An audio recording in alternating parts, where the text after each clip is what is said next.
আসসালামু আলাইকুম। আপনাদের সবাইকে স্বাগত জানাচ্ছি। পাঠে আছি আমি রাজ। পড়ছি ড্যান ব্রাউনের বিখ্যাত মিস্ট্রি থ্রিলার উপন্যাস দ্য ডা ভিঞ্চি কোড এর ২১তম পর্ব।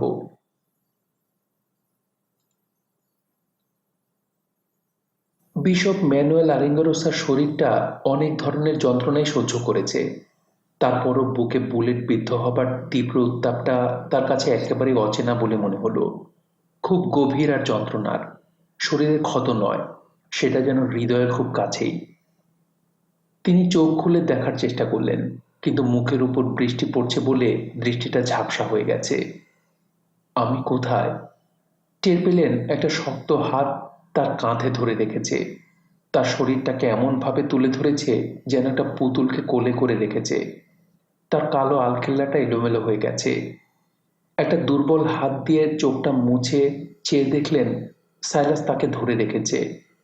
বিশাল আকৃতির শ্বেতি লোকটা ধোঁয়াটে ফুটপাত দিয়ে টলতে টলতে হাঁটছে আর চিৎকার করে হাসপাতালের জন্য ডাক দিচ্ছে। তার কণ্ঠে হৃদয় বিদীর্ণ করা আর্তনাদ, চোখ দিয়ে অশ্রু ঝরছে, মুখে রক্তের দাগ। আমার বাছা, আরিঙ্গারোসা ফিসফিসিয়ে বললেন, তুমি আহত হয়েছ। সাইলাস তাকালো, তার মুখে তীব্র যন্ত্রণা। আমি খুবই দুঃখিত ফাদার। তাকে দেখে মনে হলো সে এত কষ্টে আছে যে কথা বলতে পারছে না। না সাইলাস, আরিঙ্গারোসা জবাব দিলেন, আমি দুঃখিত, এটা আমারই দোষ। টিচার আমাকে কথা দিয়েছিলেন কোনো ধরনের খুন খারাপি হবে না। আমিও তোমাকে সেটা মেনে চলতে বলেছিলাম। আমি খুব বেশি উদ্গ্রীব ছিলাম, খুব বেশি আশঙ্কা করেছিলাম। তুমি আর আমি প্রতারিত হয়েছি। টিচার কখনো হোলি গ্রেলটা আমাদের কাছে দেবেন না। আরিঙ্গারোসা পুরনো দিনের কথা ভাবতে শুরু করলেন। স্পেনে তাদের শুরুর সময়টার ঘটনা, সাইলাসকে সঙ্গে নিয়ে ওভিদোতে ছোট্ট একটা চার্চ বানানো, তারপর নিউ ইয়র্কে লেক্সিংটন ইভিনিউতে ওপাসদার সেন্টারে। ৫ মাস আগে আরিঙ্গারোসা একটি ভয়াবহ সংবাদ পেয়েছিলেন। তার সারা জীবনের কর্মটা ধ্বংসের মুখোমুখি। কাস্তেল গান্ডোলফোতে তার সাক্ষাৎটি তার নিজের জীবনটাকে বদলে দিল। এই খবরটাই বলা চলে পুরো বিপর্যয়টাকে নির্ধারণ করে দিয়েছে। আরিঙ্গারোসা গান্ডোলফোর জ্যোতির্বিদ্যার লাইব্রেরিতে প্রবেশ করেছিল মাথা উঁচু করে। আশা করছিলেন দারুণ একটা অভ্যর্থনা পেতে যাচ্ছেন আমেরিকাতে ক্যাথলিক মতবাদ সম্প্রসারণ করার জন্যে। কিন্তু সেখানে মাত্র ৩ জন উপস্থিত ছিল: ভ্যাটিকানের সেক্রেটেরিয়াস ওবিস দাউর, ২ জন উচ্চপদস্থ ইতালিয়ান কার্ডিনাল, পবিত্রতার ভান করে থাকা, আত্মতৃপ্ত ভঙ্গি। সেক্রেটারিয়াস? হতভম্ব হয়ে আরিঙ্গারোসা বলেছিলেন। লিগাল অ্যাফেয়ার্সের দায়িত্বরত কার্ডিনাল আরিঙ্গারোসার সাথে হাত মেলালেন, তারপর ঘুরে তাকালেন বিপরীত দিকে বসা কার্ডিনালের দিকে। দয়া করে আরাম করে বসুন। আরিঙ্গারোসা বসলেন, টের পেলেন কিছু একটা হয়েছে। আমি অবান্তর কথাবার্তা খুব একটা দক্ষ নই বিশপ। সেক্রেটারিয়াস বললেন, সুতরাং আপনার এখানে আসার কারণটা আমাকে সরাসরি বলতে হচ্ছে। প্লিজ খোলাখুলি বলুন। আরিঙ্গারোসা কার্ডিনাল দুজনের দিকে তাকালেন। আপনি এ ব্যাপারে সচেতন আছেন যে? সেক্রেটারিয়াস বললেন, হিজ হোলিনেস এবং রোমের অন্য সবাই একটু দেরিতে হলেও অপাসদায়ের বিতর্কিত অনুশীলনের রাজনৈতিক টানাপোড়েনের ব্যাপারে দারুণ চিন্তিত। আচমকা আরিঙ্গারোসার গায়ে কাঁটা দিয়ে উঠল। আমি আপনাকে নিশ্চয়তা দিয়ে বলতে চাই। সঙ্গে সঙ্গে সেক্রেটারিয়াস আবার বললেন, আপনারা আপনাদের অপাসদায় কিভাবে চালাবেন সেটা বদলানোর কোনো ইচ্ছে হিজ হলিনেসের নেই। আমিও সেরকমটি আশা করি না। তাহলে আমি এখানে কেন? বিশাল আকারের লোকটা দীর্ঘশ্বাস ফেললেন। বিশপ, আমি ঠিক কিভাবে এই কথাটা বলবো বুঝতে পারছি না, তাই সরাসরি বলি। ২ দিন আগে সেক্রেটারিয়েট কাউন্সিল প্রায় নিরঙ্কুশভাবেই অপাসদায়ের ব্যাপারে ভ্যাটিকানের যে অনুমোদনটা ছিল সেটা বাতিলের পক্ষে ভোট দিয়েছে। আরিঙ্গারোসা নিশ্চিত ছিলেন তিনি ভুল শুনছেন। আমি বুঝতে পারলাম না, আবার বলবেন কি? সোজা বলতে গেলে আজ থেকে ৬ মাস পরে অপাসদায়কে আর ভ্যাটিকানের অঙ্গ সংগঠন হিসেবে বিবেচনা করা হবে না। আপনারা নিজেরাই নিজেদের চার্চ হিসেবে থাকবেন। পোপ আপনাদের কাছ থেকে নিজেকে প্রত্যাহার করে নিয়েছেন। হিজ হলিনেস এই ব্যাপারে একমত হয়েছেন, আর আমরা এই সংক্রান্ত আইনি কাগজপত্র তৈরি করছি। কিন্তু এটা তো অসম্ভব। বরং বলা যায় এটা একেবারেই সম্ভব আর খুব জরুরি। হিজ হলিনেস আপনাদের আগ্রাসী নীতিমালা প্রণয়ন এবং কর্পোরাল মডিফিকেশনের অনুশীলন করার জন্য খুবই অস্বস্তির মধ্যে পড়ে গেছেন। তিনি থামলেন। নারীদের প্রতি আপনাদের মনোভাবটাও ভ্যাটিকান ভালো চোখে দেখছে না। খোলাখুলিভাবে বললে বলতে হয়, ওপাসদায় একটা দায় আর বিব্রতকর ব্যাপার হয়ে দাঁড়িয়েছে। বিশপ আরিঙ্গারোসা ক্ষেপে গেলেন। বিব্রতকর? এতে তো আপনার অবাক হওয়ার কথা নয়। অপাসদায় হলো একমাত্র ক্যাথলিক সংগঠন যা ক্রমবর্ধমানভাবে বাড়ছে। আমাদের এখন 1100 যাজক রয়েছে। সত্য, আমাদের সবার জন্যই সেটা একটা সমস্যা।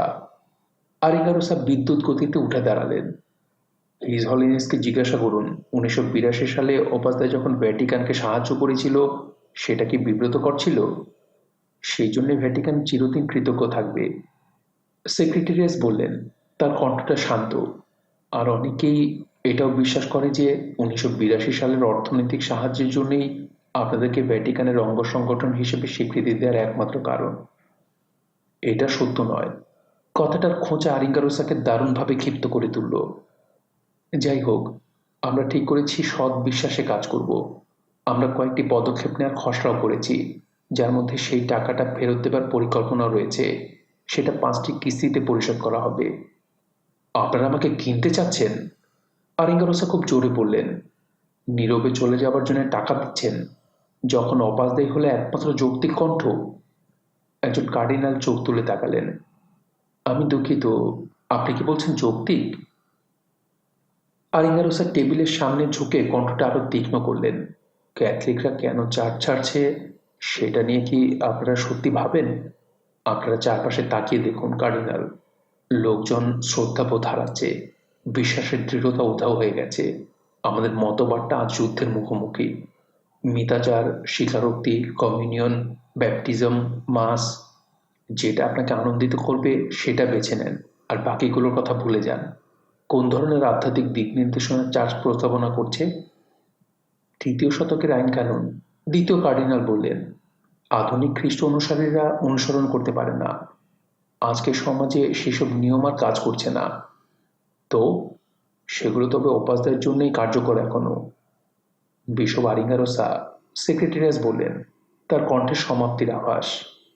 আগের পোপের সাথে আপনার উপাসদায় সম্পর্কটাকে শ্রদ্ধা করেই হিজ হলিনেস উপাসদায়কে ভ্যাটিকান থেকে পরিত্যাগ করার জন্য 6 মাসের সময় দিয়েছেন। আমি বলবো আপনি আপনার ভিন্ন মত নিয়ে নিজস্ব পথে এগোন আর নিজেদের খ্রিস্টীয় সংগঠন হিসেবে গড়ে তুলুন। আমি মানছি না, আরিঙ্গারোসা জানালেন। আমি তার সাথে এটা নিয়ে একান্তে কথা বলবো। আমার মনে হয় হিজ হোলিনেস আর আপনার সাথে দেখা করতে চাইবেন না। আরিঙ্গারোসা উঠে দাঁড়ালেন। তিনি আগের পোপের ব্যক্তিগতভাবে স্বীকৃতি দেওয়া অঙ্গ সংগঠনকে ধ্বংস করার দুঃসাহস দেখাবেন না। আমি দুঃখিত। সেক্রেটারিয়াসের চোখটাতে একটু পলক পড়ল না। ঈশ্বরই দেন, তিনিই তুলে নেন। আরিঙ্গারোসা বিস্মিত হয়ে সেই মিটিং থেকে বেরিয়ে এসেছিলেন তীব্র আতঙ্কে। নিউ ইয়র্কে ফিরে বিষণ্ণ চোখে তিনি আকাশের দিকে তাকিয়ে খ্রিস্টান ধর্মের ভবিষ্যৎ নিয়ে চিন্তিত হয়ে পড়েছিলেন। তার কয়েক সপ্তাহ পরেই সেই ফোনটা এসেছিল, যা সবকিছুই বদলে দিয়েছিল। ফোনের লোকটা নিজেকে টিচার হিসেবে পরিচয় দিলেন। তার কথা শুনে ফরাসি বলে মনে হলো। টিচার শব্দটা তার অনুশাসনে বহুল ব্যবহৃত। তিনি বলেছিলেন তিনি জানেন ভ্যাটিকান উপাসদায়ের প্রতি সমর্থনটা প্রত্যাহার করে নিচ্ছে। এটা তিনি কিভাবে জানতে পেলেন? আরিঙ্গারোসা অবাক হয়ে ভাবলেন। তার ধারণা ছিল খবরটা ভ্যাটিকানের গুটি কয়েক লোকই জানে, কিন্তু খবরটা চাউর হয়ে গিয়েছিল। সব জায়গায় আমার কান রয়েছে বিশপ, টিচার নিচু স্বরে বলেছিলেন। আমার সেই সব কান দিয়ে আমি নির্ভুল তথ্য পেয়ে থাকি। আপনার সাহায্যে আমি সেই পবিত্র সিক্রেটটার অবস্থান উন্মোচিত করতে পারবো, যা আপনাকে অসামান্য ক্ষমতাবান করে তুলবে। এতটা ক্ষমতাবান যে ভ্যাটিকান আপনাকে নত মস্তকে সম্ভাষণ জানাবে, ধর্ম বিশ্বাসটা বাঁচানোর জন্য পর্যাপ্ত শক্তি দেবে। তিনি থামলেন। শুধুমাত্র অবাসদের জন্যই নয়, বরং আমাদের সবার জন্যে। ঈশ্বর কেড়ে নেন এবং ঈশ্বরই দিয়ে দেন। আরিঙ্গারোসা একটা বিজয়ের আলো দেখতে পেলেন। আপনার পরিকল্পনাটার কথা বলুন।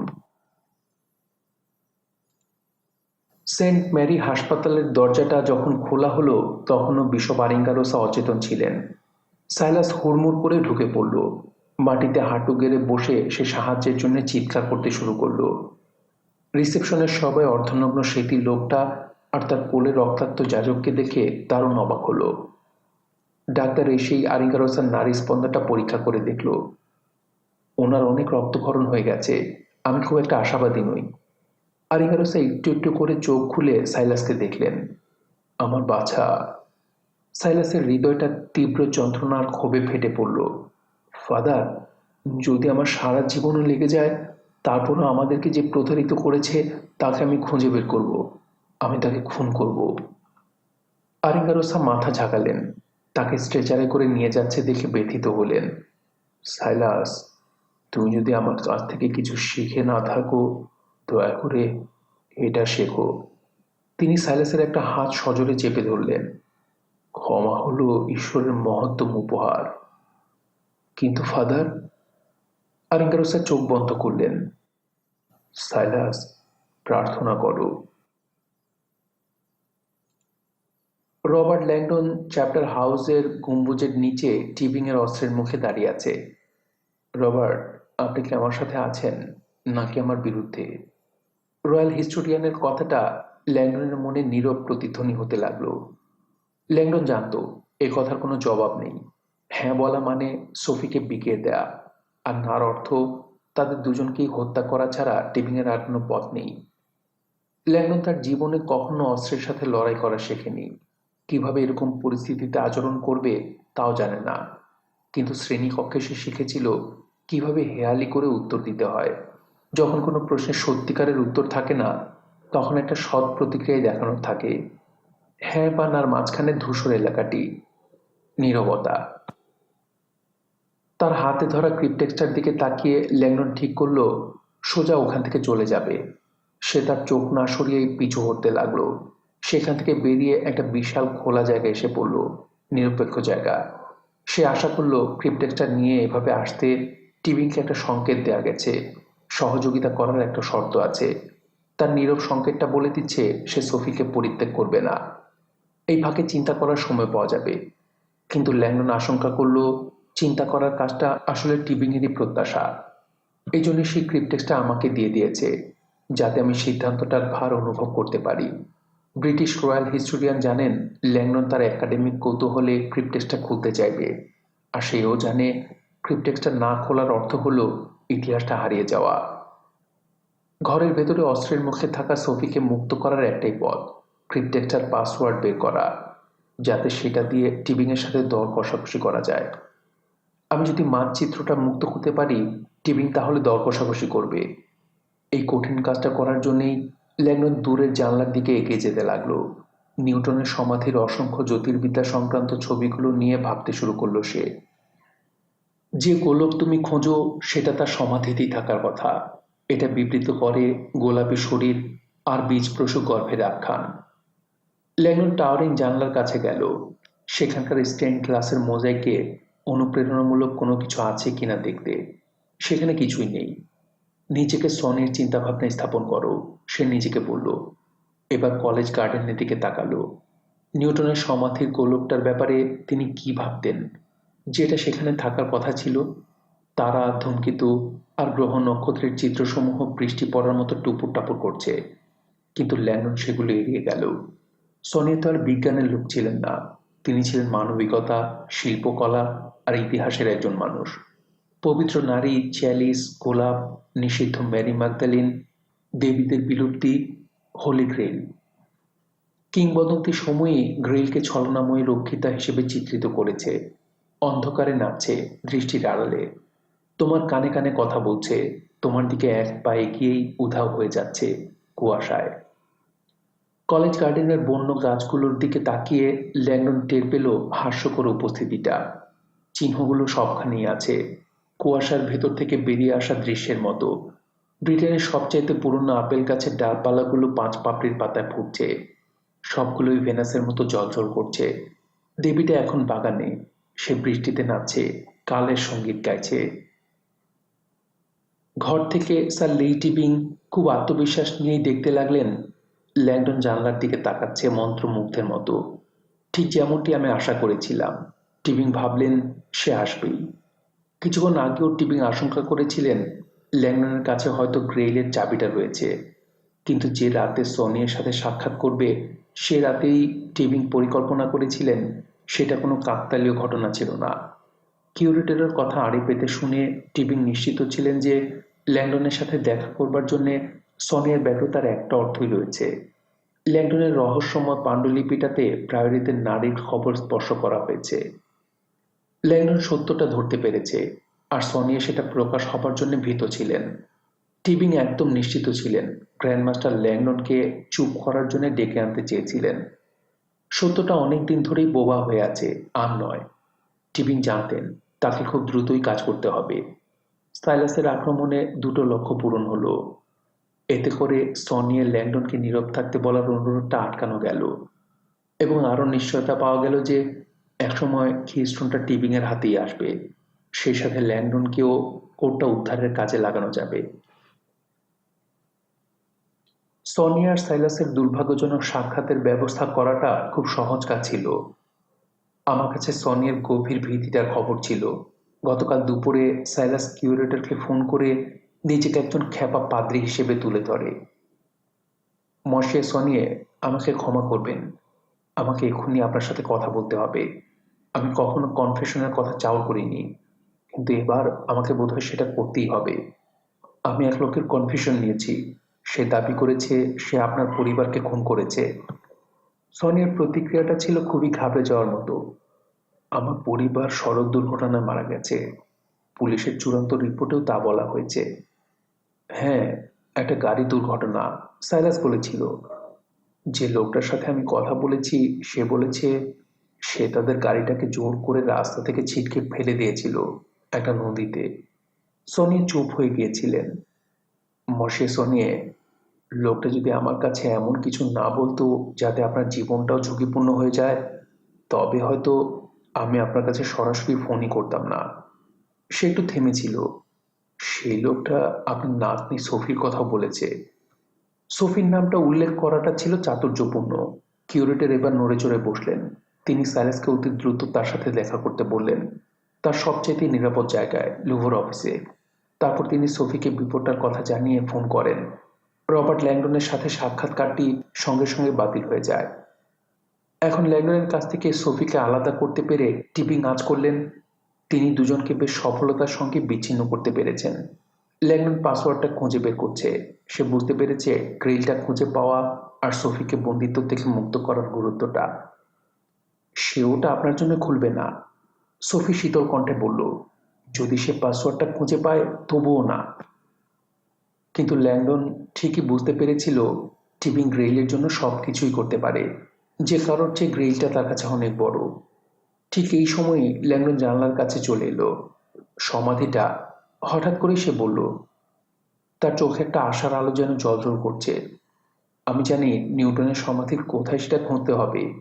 হ্যাঁ, আমার মনে হয় আমি পাসওয়ার্ডটা খুঁজে পেয়েছি। টিপিংয়ের হৃদস্পন্দন বন্ধ হয়ে গেল। কোথায় রবার্ট, আমাকে বলুন। সোফি ভয়ার্ত কণ্ঠে চিৎকার করে বলল, রবার্ট না, তুমি তাকে সাহায্য করবে না, ঠিক আছে? ল্যাংডন দৃঢ় পদক্ষেপে ক্রিপ্টেক্সটা হাতে নিয়ে এগিয়ে আসলো। না, সে বলল। টিপিংয়ের দিকে তাকাতেই তার চোখ দুটো শক্ত হয়ে গেল। তোমাকে চলে যেতে দেবার আগে তো নয়। টিপিংয়ের আশাটা কালো মেঘে ঢেকে গেল। আমরা খুবই ঘনিষ্ঠ রবার্ট, আমার সাথে খেলা খেলবেন না। কোনো খেলা নয়, ল্যাংডন বলল। তাকে যেতে দিন, তারপরে আমি আপনাকে নিউটনের সমাধিতে নিয়ে যাব। আমরা ক্রিপ্টেক্সটা একসঙ্গে খুলব। আমি কোথাও যাচ্ছি না, সোফি জোর দিয়ে বলল। তার চোখ রাগে কুঁচকে আছে। ক্রিপ্টেক্সটা আমার দাদু আমাকে দিয়েছেন, আপনাদেরকে নয়। ল্যাংডন ঘুরে দাঁড়ালো, ভীত সন্ত্রস্ত দেখালো তাকে। সোফি প্লিজ, তুমি বিপদে আছো, আমি তোমাকে সাহায্য করার চেষ্টা করছি। কিভাবে? যে সিক্রেটটা রক্ষা করার জন্য আমার দাদু খুন হয়েছেন সেটা বিকিয়ে দেবার মাধ্যমে। তিনি তোমাকে বিশ্বাস করেছিলেন রবার্ট, আমিও তোমাকে বিশ্বাস করেছি। ল্যান্ডনের নীল চোখে আতঙ্ক দেখা গেল। টিপিং মিটিমিটি হাসছেন তাদের দুজনের এই অবস্থা দেখে। সোফি, ল্যান্ডন আবেদন জানালো, প্লিজ তুমি চলে যাও। সে মাথা ঝাঁকালো। যতক্ষণ না তুমি আমাকে ক্রিপ্টেক্সটা দাও অথবা মাটিতে আছাড় মেরে ভেঙে ফেলছো। কি?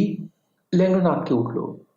রবার্ট, আমার দাদু সিক্রেটটা তার নিজের খুনির হাতে দেখার চেয়ে বরং চিরতরের জন্য সেটা হারিয়ে যেতেই বেশি পছন্দ করতেন। খুব ভালো। টিবিং অস্ত্রটা তাক করল।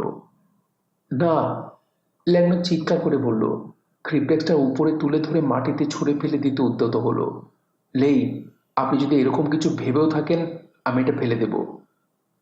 টিবিং হাসলেন। এই ধোঁকাটা রেমির বেলায় কাজ করেছিল, আমার বেলায় সেটা হবে না। আমি আপনাকে ভালো করেই চিনি রবার্ট। তাই নাকি লেই? হ্যাঁ তাই। আপনার চেহারাটাতে আর একটু অভিব্যক্তির দরকার রয়েছে। এটা ভাবতে আমার কয়েক সেকেন্ড সময় লেগেছে। এখন আমি বুঝতে পারছি আপনি মিথ্যা বলছেন। আপনার কোনো ধারণাই নেই নিউটনের সমাধির কোথায় উত্তরটা লুকিয়ে রয়েছে।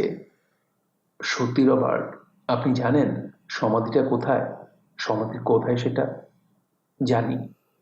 ল্যান্ডনের চোখ দেখেই লেই ধরে ফেললেন যে তাতে মিথ্যের আভাস দেখা যাচ্ছে। সোফিকে বাঁচাবার জন্যে একটা মরিয়া প্রচেষ্টা। টিবিং খুবই গভীর একটা হতাশ অনুভব করল। আমি নিঃসঙ্গ একজন নাইট। আমার চারপাশে যত সব ফালতু লোক। আমাকে একাই নিজেই কিস্টনটা খুলতে হবে। ল্যাংডন আর নেভু এখন টিবিং আর সেই সাথে গ্রেলের কাছেও একটা হুমকি ছাড়া আর কিছুই না। সমাধানটা যত পীড়াদায়কই হোক না কেন টিবিং জানেন সেটা তিনি করতে পারবেন। একমাত্র সমস্যা হলো ল্যাংডনকে বুঝিয়ে সুঝিয়ে কিস্টনটা মাটিতে নামিয়ে রাখা, যাতে টিবিং খুব নিরাপদেই এই গোলকধাঁধাটা শেষ করতে পারে। বিশ্বাসের নমুনা হিসেবে অস্ত্রটা সোফির দিকে তাক করে টিবিং বললেন, কিস্টনটা নামিয়ে রাখুন, তারপর আমরা কথা বলি। ল্যাংডনও জানত তার মিথ্যাটা ব্যর্থ হয়েছে। সে টিবিং এর মুখে অন্ধকার সমাধানটা দেখতে পেল। সে জানত সময় খুব দ্রুত ফুরিয়ে যাচ্ছে। আমি এটা নামিয়ে রাখলেই সে আমাদের দুজনকে হত্যা করবে। সোফির দিকে না তাকিয়ে সে তার হৃদস্পন্দনটা শুনতে পেল। সোফি নীরবে যেন বলছে, আকুতি জানাচ্ছে, রবার্ট, এই লোকটা গ্রিলের উপযুক্ত নয়। দয়া করে এটা ওর হাতে তুলে দিও না, যে কোনো মূল্যেই হোক। জানালার সামনে দাঁড়িয়ে কলেজ গার্ডেনের দিকে তাকিয়েই ল্যাংডন সিদ্ধান্তটা নিয়ে ফেলেছিল। সোফিকে রক্ষা করো, গ্রিলকে রক্ষা করো। ল্যাংডন মরিয়া হয়ে প্রায় চিৎকার করে বলতে চাচ্ছিল, কিন্তু আমি বুঝতে পারছি না কিভাবে। এই বিভ্রান্তিকর মুহূর্তটি এমন একটি ভাবনা সামনে নিয়ে আসলো যা তারা কখনো ভাবেনি। সত্যটা তোমার চোখের সামনে রবার্ট। সে জানত না কোথা থেকে বার্তাটা আসছে। গ্রেল তোমার সাথে ঠাট্টা করছে না। সে আর্তনাদ করে ডাকছে কোনো সুযোগ্য আত্মাকে। লি টিপিংয়ের কাছ থেকে কয়েক গজ দূরে হাঁটু গেড়ে বসে ক্রিপ্টেক্সটা মাটি থেকে কয়েক ইঞ্চি উপরে ধরে রাখল ল্যাংডন। হ্যাঁ রবার্ট, টিপিং ফিসফিস করে বললেন। অস্ত্রটা তার দিকে তাক করে ধরলেন। ওটা নিচে নামিয়ে রাখুন। ল্যাংডনের চোখ উপরের দিকে গেল, চ্যাপ্টার হাউসের গম্বুজের নিচে। নিচু হয়ে ল্যাংডন টিপিংয়ের অস্ত্রটার দিকে একবার তাকালো। আমি দুঃখিত লেই। মুহূর্তের মধ্যেই ল্যাংডন লাফিয়ে উঠে হাত দুটো আকাশের দিকে ছুড়ে দিল। ক্রিপ্টেক্সটা ছিটকে শূন্যে লাফিয়ে উঠল। লেই টিপিং ট্রিগারটা চাপ দিতে চাননি, তবু তার মেসুডা থেকে একটা গুলি বের হয়ে ল্যাংডনের পাশ দিয়ে চলে গেল। ল্যাংডন শূন্যে লাফ দিয়ে সরে গেলে গুলিটা ল্যাংডনের পায়ের কাছে মাটিতে কোথাও গিয়ে বিঁধল। টিপিংয়ের অর্ধেক মস্তিষ্ক অস্ত্রটার নিশানা ঠিক করে রেগে মেগে তাকে আবার গুলি করতে উদ্যত হলো, আর বাকি অর্ধেক মস্তিষ্ক তার চেয়ে বেশি চাইল গম্বুজের নিচে চ্যাপ্টার হাউসের ছাদের দিকে তাকাতে বাধ্য করলো তাকে। কিস্টোনটা! সময়টা মনে হলো বরফের মতো জমে গেল। অনেকটা ধীর গতিতে স্বপ্নের দৃশ্যের মতো টিপিংয়ের পুরো জগৎটা শূন্যে ভাসা কিস্টোন হয়ে গেল। কয়েক মুহূর্ত সেটার দিকে তাকিয়ে চোখটা মাটির দিকে নেমে এলো। টিপিংয়ের সমস্ত স্বপ্ন আর আশা মাটিতে আছাড় খেয়ে পড়ছে। এটা মাটিতে আছড়ে পড়তে পারে না। টিপিং মুহূর্তেই অস্ত্রটা ফেলে দিয়ে সামনের দিকে এগিয়ে গেলেন। ক্লাস দুটো ফেলে দুটো হাত শূন্যে বাড়িয়ে দিলেন। এগিয়ে দেওয়া হাতের মধ্যে পড়ন্ত কিস্টোনটা আটকে গেল। কিস্টোনটা ধরার বিজয়ী মুহূর্তটাতেও টিপিং জানতেন সামনের দিকে দ্রুতই পড়ে যাবেন তিনি। পড়ে গেলে তার হাত দুটো প্রথমে মাটিতে আছাড় খাবে, তাতে করে ক্রিপ্টেক্সটা মাটিতে সজোরে আঘাত পাবে। এটার ভেতরে খুবই দুর্বল কাঁচ রয়েছে। প্রায় কয়েক মুহূর্ত টিপিং শ্বাস নিতে পারলেন না। মাটিতে আছাড় খেলে ক্রিপ্টেক্সটার ভেতরে কাঁচের ভায়ালটা ভেঙে গিয়ে ভিনেগার তরলটি পেপিরাসকে মণ্ড বানিয়ে ফেলবে। একটা বন্য আতঙ্ক পেয়ে বসলো তাকে। না, ছবিটার কথা ভেবেই টিপিং আতঙ্কিত হয়ে উঠলেন। রবার্ট, আপনি বোকা, সিক্রেটটা হারিয়ে গেল। টিপিং বিভ্রান্তের মতো ভাবতে লাগলেন। গ্রিলটা হারিয়ে গেল, সব কিছু শেষ হয়ে গেছে। ল্যান্ডনের এরকম আচরণে অবাক হয়ে টিপিং সিলিন্ডারটি আলাদা করার চেষ্টা করলেন। ইতিহাসটা চিরতরে হারিয়ে যাবার আগে সেটা এক ঝলক দেখার জন্য মরিয়া হয়ে উঠলেন। কিন্তু অবাক হলেন, কিস্টোনটার একটা মাথা খুলতে গিয়ে দেখলেন সিলিন্ডারটা আলাদা হয়ে গেছে। হাঁপাতে হাঁপাতে সিলিন্ডারের ভেতরে তাকিয়ে দেখলেন ভেতরটা একেবারেই ফাঁকা, শুধুমাত্র ভেজা কাঁচটা ছাড়া। কোনো লণ্ডভণ্ড হওয়া পেপিরাস নেই। টিপিং ল্যান্ডনের দিকে চোখ বড় বড় করে তাকালেন। সোফির পাশে সে দাঁড়িয়ে আছে, অস্ত্রটা তার দিকে তাক করে রেখেছে। অবাক হয়ে কিস্টোনটার দিকে তাকিয়ে টিপিং বুঝতে পারলেন ডায়ালগুলো এলোমেলো নেই, সেগুলো 5টা অক্ষরের একটা শব্দ হয়ে আছে, অ্যাপেল, APPLE। যে গোলকটা হাওয়া তুলে নিয়েছিল, ল্যান্ডন শীতল কণ্ঠে বলল, ঈশ্বরের বিরাগ ভাজন হয়েছিল সে, আদি পাপ, পবিত্র নারীর পতনের একটা প্রতীক। টিপিং অনুভব করলেন সত্যটা তার উপর আচমকে অদ্ভুতভাবে পতিত হয়েছে। যে গোলকটা নিউটনের সমাধিতে থাকার কথা সেটা আর কিছু নয়, স্বর্গ থেকে পতিত হওয়া লাল টকটকে একটা আপেল, যা নিউটনের মাথায় পড়েছিল, তাকে তার মহৎ কর্ম সম্পাদন করতে প্রেরণা দিয়েছিল। তার শ্রমের ফল, গোলাপি দেহ, বীজপ্রসূ গর্ভ। রবার্ট, টিপিং বিস্ময়ে আর অতিশয্যে বললেন, আপনি এটা খুলেছেন? কোথায় মানচিত্রটা? চোখের পলক না ফেলেই ল্যান্ডন তার টুইট জ্যাকেটের বুক পকেট থেকে খুবই পাতলা ভাঁজ করা প্যাপিরাস বের করে আনলো। টিপিং যেখানে মাটিতে বসে আছেন সেখান থেকে মাত্র কয়েক গজ দূরেই ল্যান্ডন প্যাপিরাসটার ভাঁজ খুলে সেটার দিকে ইঙ্গিত করল। বেশ কিছুক্ষণ পর একটা পরিচিত হাসি ল্যান্ডনের মুখে ছড়িয়ে পড়ল। সে জানে টিপিংয়ের মন প্রাণ সেই জ্ঞানটার জন্য আকুতি মিনতি জানাচ্ছে। আমাকে বলুন, টিপিং বললেন, প্লিজ, ও ঈশ্বর, প্লিজ, খুব বেশি দেরি হয়নি। খুব ভারী পায়ের শব্দ শোনা যেতেই ল্যান্ডন প্যাপিরাসটা ভাঁজ করে পকেটে রেখে দিল। না, টিপিং চিৎকার করে বললেন। বৃথায় দাঁড়ানোর চেষ্টা করলেন। দরজাটা ধুম করে খুলতেই বেজু ফসে একটা ষাঁড়ের মতো ঢুকে পড়ল। তার ক্ষিপ্ত চোখ দুটো চারপাশটা খুঁজছে, শিকারকে খুঁজছে। লেই টিপিং মাটিতে পড়ে আছেন, স্বস্তির নিঃশ্বাস ফেলে তার অস্ত্রটা হোলস্টারে ভরে রাখলো ফসে। সে সোফির দিকে তাকালো। এজেন্ট নেভু, আপনি আর মিস্টার ল্যান্ডন নিরাপদে আছেন দেখে আমি স্বস্তি অনুভব করছি। ফসের পেছনে পেছনে ব্রিটিশ পুলিশ প্রবেশ করলো। তারা অপরাধীকে ধরে হাতকড়া পরিয়ে দিল। সোফি ফসেকে দেখে খুবই বিস্মিত হলো। আমাদেরকে আপনি কিভাবে খুঁজে পেলেন? ফসে টিপিংয়ের দিকে ইঙ্গিত করলো। সে তার আইডি কার্ডটা এবিতে ঢোকার সময় দেখে ভুল করেছিল। গার্ডরা পুলিশের কাছ থেকে আগেই তাকে খোঁজার খবরটা জানতে পেরেছিল। ওটা ল্যান্ডনের পকেটে আছে, টিপিং উন্মাদের মতো চিৎকার করে বলতে লাগলেন। হোলি গ্রেলের মানচিত্রটা। পুলিশ তাকে ধরে নিয়ে যাবার সময়ও পেছনে তাকিয়ে টিপিং গর্জন করতে লাগলেন। রবার্ট, আমাকে বলুন সেটা কোথায় লুকিয়ে রাখা আছে? টিপিংয়ের দিকে চোখ রেখে ল্যান্ডন বলল, শুধুমাত্র যোগ্য লোকেরাই গ্রিলটা খুঁজে পাইলেই। কথাটা আপনিই আমাকে বলেছিলেন। সবার অলক্ষ্যে সাইলাস নীরবে প্রবেশ করতেই কেনসিংটন গার্ডেনে যেন কুয়াশা থিতু হয়ে গেল। ভেজা ঘাসের উপরে হাঁটু গেড়ে বসে পড়ে সাইলাস টের পেল পাঁজরে বিদ্ধ হওয়া বুলেটের ক্ষত থেকে রক্ত ঝরে পড়ছে। তারপরও সে সোজা সামনের দিকে চেয়ে আছে। কুয়াশার কারণে জায়গাটা স্বর্গের মতো লাগছে। রক্তাক্ত হাত দুটো তুলে প্রার্থনা করতে শুরু করতেই দেখতে পেল বৃষ্টির পানি তার আঙুলগুলোকে পরশ বুলিয়ে সেগুলোকে আবার সাদা করে ফেলছে। বৃষ্টির ফোঁটাগুলো জোরে জোরে পড়তে শুরু করলে তার মনে হলো তার দেহটা একটু একটু করে কুয়াশায় মিশে যাচ্ছে। আমি ভূত। একটা দমকা বাতাস তাকে অতিক্রম করে গেল। তাতে পৃথিবীর নতুন জীবনের সুবাস ছিল। তার শরীরের প্রতিটি সজীব কোষের সাহায্যে সাইলাস প্রার্থনা করল। ক্ষমার জন্য প্রার্থনা, দয়া ভিক্ষার জন্য প্রার্থনা, আর সবচাইতে বেশি চাইল তার রক্ষাকর্তা বিশপ আরিঙ্গারোসার জন্যে, যেন ঈশ্বর তাকে তার সময়ের আগে তুলে না নেন। তার অনেক কাজ বাকি রয়ে গেছে। কুয়াশাটা এখন তাকে যেন পেঁচিয়ে ধরল। সাইলাসের নিজেকে এতটাই হালকা বলে মনে হলো যে বাতাসের একটা ঝাপটা বুঝি তাকে উড়িয়ে নিয়ে যাবে। চোখ বন্ধ করে সে তার চূড়ান্ত প্রার্থনাটা সেরে নিল।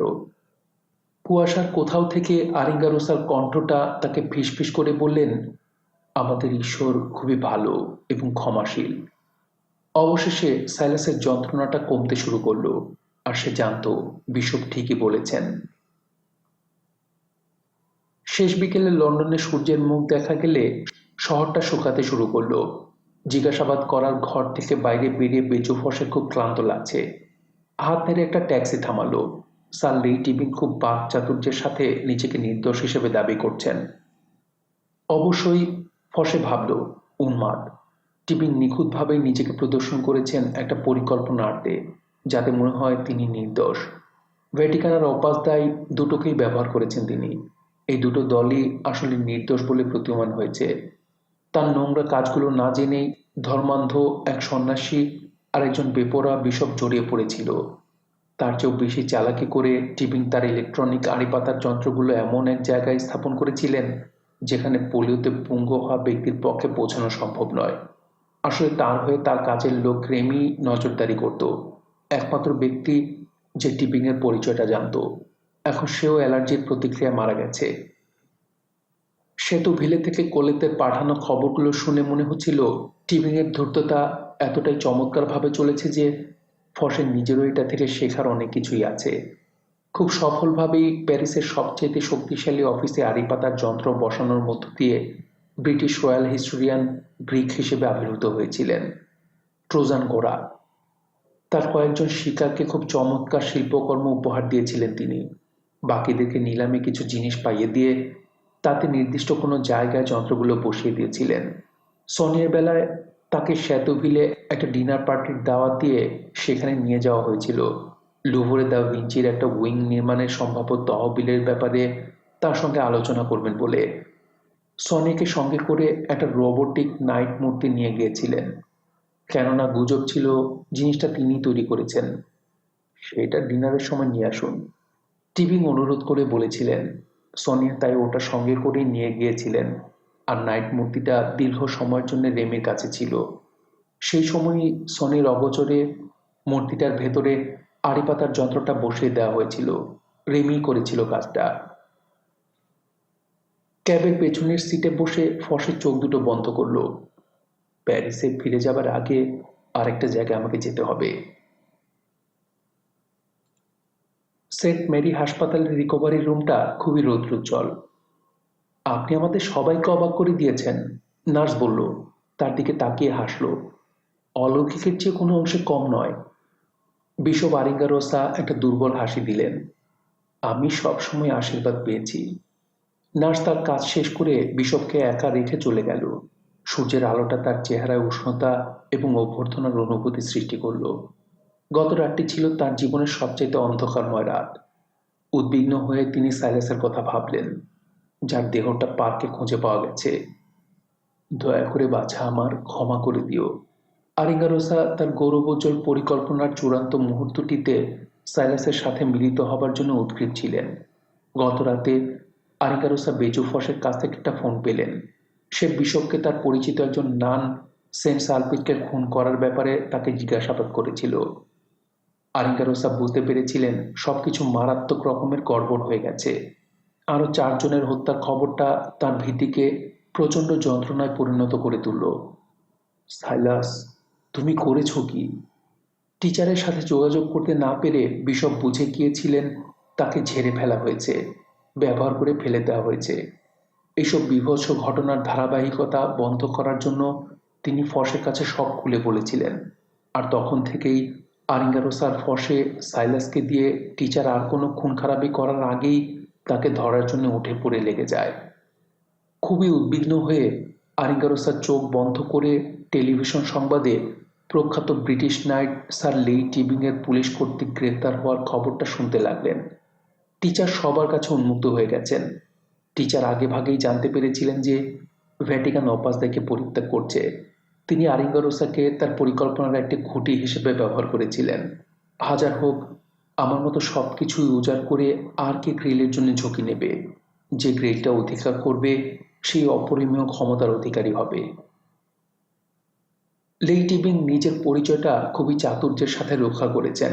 ফরাসি বাচনভঙ্গিতে কথা বলে দাবি করেছিলেন মূল্য পরিশোধের জন্য এমন কিছুর যার দরকার তার ছিল না, টাকা।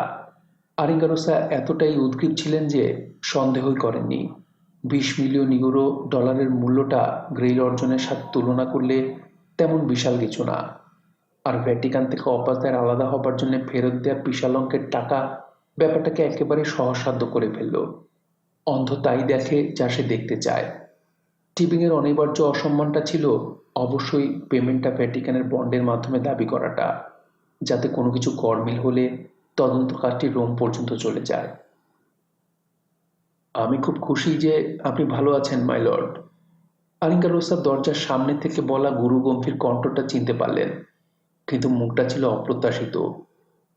শক্তিশালী গঠনের চকচকে উল্টো করে আঁচড়ানো চুল আর চওড়া কাঁধ, যা তার কালো স্যুটটার সাথে আঁটোসাঁটো হয়ে আছে। ক্যাপ্টেন ফসে? আরিঙ্গারোসা জিজ্ঞেস করলেন। ক্যাপ্টেন বিছানার কাছে এসে একটা অতি পরিচিত কালো রঙের ব্রিফকেস চেয়ারের উপরে রাখল। আমার বিশ্বাস এটা আপনার। আরিঙ্গারোসা ব্রিফকেসটার দিকে তাকিয়ে দেখলেন সেটা বন্ডে পূর্ণ। তারপর সঙ্গে সঙ্গে মুখটা সরিয়ে নিলেন। খুব লজ্জা লাগলো তার। হ্যাঁ, আপনাকে ধন্যবাদ। একটু থেমে আবার বললেন, ক্যাপ্টেন, আমি খুব গভীরভাবে ভেবে দেখেছি, আর আপনার কাছে আমি একটু সাহায্য কামনা করি। অবশ্যই। প্যারিসের সেসব পরিবারে সাইলাস যাদেরকে। তিনি আবারও একটু থামলেন, নিজের আবেগটা নিয়ন্ত্রণে নিলেন। আমি জানি তাদের ক্ষতি পুষিয়ে দেবার জন্য কোনো বড় অঙ্কের টাকাই যথেষ্ট নয়। তারপরও যদি পারেন তো এই ব্রিফকেসের টাকাগুলো তাদের মধ্যে বন্টন করে দেবেন, সেসব শোক সন্তপ্ত পরিবারের মধ্যে। ফসের কালো চোখ দুটো তাকে অনেকক্ষণ ধরে নিরীক্ষণ করছিল। একটা সদ্গুণ সম্পূর্ণ ইচ্ছা, মাই লর্ড। আমি আপনার ইচ্ছাটার বাস্তবায়ন দেখতে পাচ্ছি। গভীর একটা নীরবতা নেমে এলো। টেলিভিশনে একটা বিশাল বাড়ির সামনে বসে একজন ফরাসি পুলিশ অফিসারের প্রেস কনফারেন্স করার দৃশ্য দেখা যাচ্ছে। ফসের লোকটা কে সেটা দেখার জন্য পর্দার দিকে মনোযোগ দিল।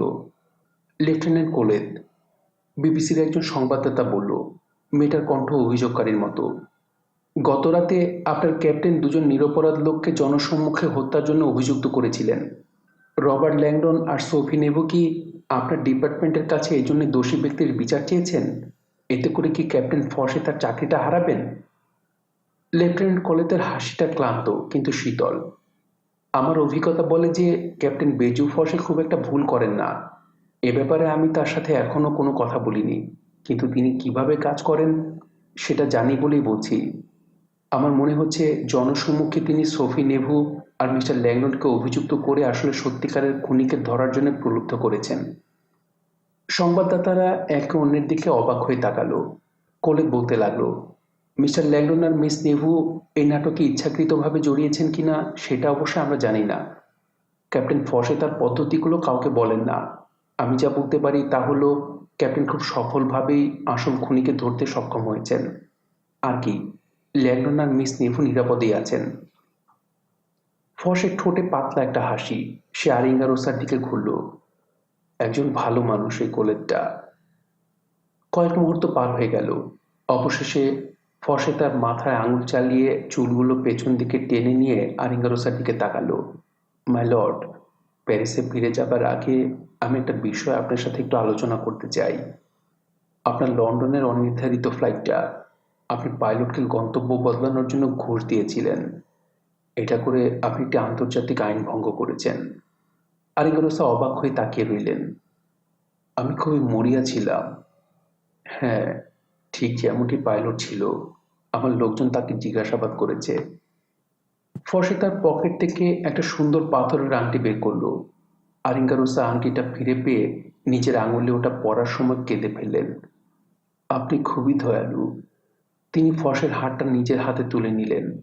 ধন্যবাদ আপনাকে। ফসে উঠে জানলার কাছে গেল। বাইরে শহরের দিকে তাকালো। ঘুরে জিজ্ঞাসা করলো, মাই লর্ড, আপনি এখান থেকে কোথায় যাবেন?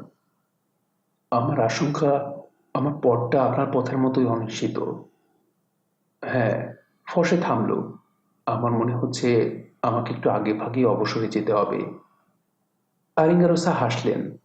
ছোট্ট একটা বিশ্বাস বিস্ময়কর কিছু করতে পারে ক্যাপ্টেন। অল্প একটু বিশ্বাস।